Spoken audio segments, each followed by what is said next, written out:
અંગત અદાવતમાં હત્યા. કડોદરામાં ગેસ સિલિન્ડરને લઈને થયેલા ઝઘડામાં પિતા પુત્રને ચપ્પુના ઘા ઝીંકાયા. પુત્રનું મોત અને 2 આરોપી સુરતથી ઝડપાયા. સુરતના કડોદરા જીઆઈડીસી વિસ્તારમાં ગેસ સિલિન્ડરને લઈને થયેલા ઝઘડામાં પિતા પુત્રને ચપ્પુના ઘા ઝીંકી દેવાયા હતા, જેમાં પુત્રનું મોત નીપજ્યું હતું. આ બનાવમાં આરોપીને સુરત ક્રાઇમ બ્રાન્ચની ટીમે ઝડપી પાડ્યા હતા. ઘટના બાદ પોલીસે અલગ અલગ વિસ્તારોમાં ટીમ મોકલીને તપાસ શરૂ કરી હતી. સુરતના કડોદરા સ્થિત શ્રીનિવાસ ગ્રીન સિટી સોસાયટી પાસે રાકેશભાઈ ગુણવંતભાઈ મોદીના પુત્ર પ્રતીક સાથે કરિયાણાની દુકાન ચલાવીને ગુજરાન ચલાવે છે.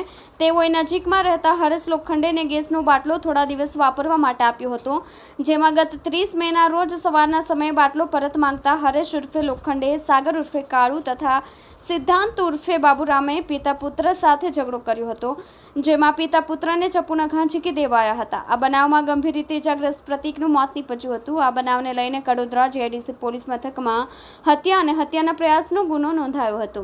આ બનાવમાં સુરત ક્રાઇમ બ્રાન્ચની ટીમે ભેસ્તાન રેલવે સ્ટેશન નજીકથી 2 આરોપી હરીશ ઉર્ફે લોખંડે, સંતોષભાઈ પાન પાટીલ અને સાગર ઉર્ફે કાલુ સંતોષભાઈ પાન પાટીલને ઝડપી પાડ્યા હતા.